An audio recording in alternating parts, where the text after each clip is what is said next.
തൃശൂർ ജില്ലയിലെ മയിലാടുംപാറയിലെ ജനങ്ങൾ ഇപ്പോൾ കാട്ടാന ഭീതിയിലാണ്.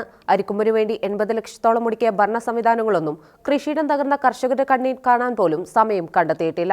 മയിലാടുംപാറയിൽ നിന്ന് ഞങ്ങളുടെ പ്രതിനിധി ആന്റണി നിലപ്പന തയ്യാറാക്കിയ റിപ്പോർട്ടിലേക്ക്. നമ്മളിപ്പോൾ നിൽക്കുന്നത് തൃശൂർ ജില്ലയിലെ മയിലാടുംപാറ എന്ന സ്ഥലത്താണ്.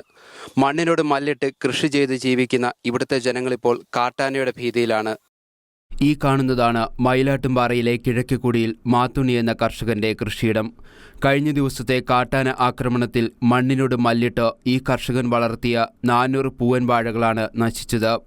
കേരളത്തിൽ വന്യജീവി ആക്രമണവും അതുമൂലം മനുഷ്യൻ മരണപ്പെടുന്നതും നിത്യസംഭവമായിരിക്കെ പ്രദേശത്തെ സോളാർ വൈദ്യുത വേലി തകർത്താണ് കാട്ടാനകൾ കൃഷിയിടത്തിലെത്തിയത് എന്നുള്ളതിൽ നിന്നും കൃത്യമായ സമയങ്ങളിലെ പ്രവർത്തനക്ഷമതാ പരിശോധനയും ആവശ്യമായ അറ്റകുറ്റപ്പണികളും ഇത്തരം സുരക്ഷാ സംവിധാനങ്ങൾക്ക് ലഭിക്കുന്നില്ല എന്നത് വ്യക്തമാക്കുന്നു.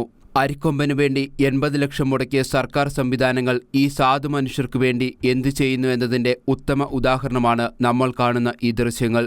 ജനിച്ചു വളർന്ന പട്ടയഭൂമിയിൽ നിന്നും ഞങ്ങൾ എവിടെ പോകുമെന്നും എല്ലാവർക്കും മൃഗങ്ങളെ മതിയെന്നും മനുഷ്യനെ വേണ്ടെന്നും കാട്ടാനയുടെ ആക്രമണത്തിൽ നിന്നും തലനാരിഴയ്ക്ക് രക്ഷപ്പെട്ട പ്രദേശവാസി ഞങ്ങളോട് പറഞ്ഞു.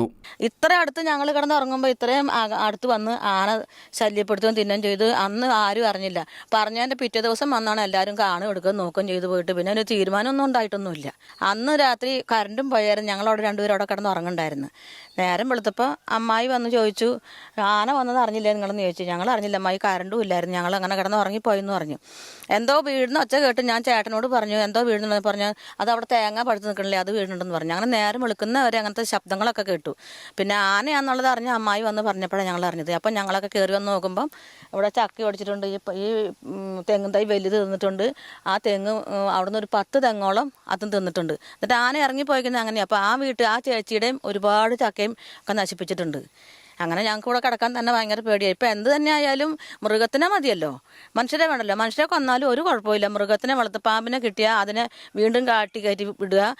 ആന വന്ന് ശല്യം ഉണ്ടാക്കി നിങ്ങൾ ഇറങ്ങിപ്പോക്കോ, ഇപ്പം ഇതൊക്കെ കാടുവകയാണെന്നൊക്കെ മാത്രമേ പറയാൻ ആൾക്കാരേ ഉള്ളൂ. അത് കാരണം ഞങ്ങൾക്ക് പേടിച്ചിട്ട് വിഷമിച്ചിലൂടെ കിടക്കാൻ പറ്റില്ല. അതിനുള്ള എന്തെങ്കിലും ഒരു തീരുമാനം നിങ്ങൾ എടുക്കുകയാണെങ്കിൽ ഞങ്ങൾക്ക് അത്രയും ഒരു നല്ലതെന്ന് ഞങ്ങൾ വിചാരിക്കുന്നു. അതല്ല ഇനിയിപ്പം മനുഷ്യരെയൊക്കെ കൊന്നൊടുക്കിയിട്ട് മൃഗങ്ങൾ മാത്രം മതിയെങ്കിൽ അതും അങ്ങനെ ആവട്ടെ.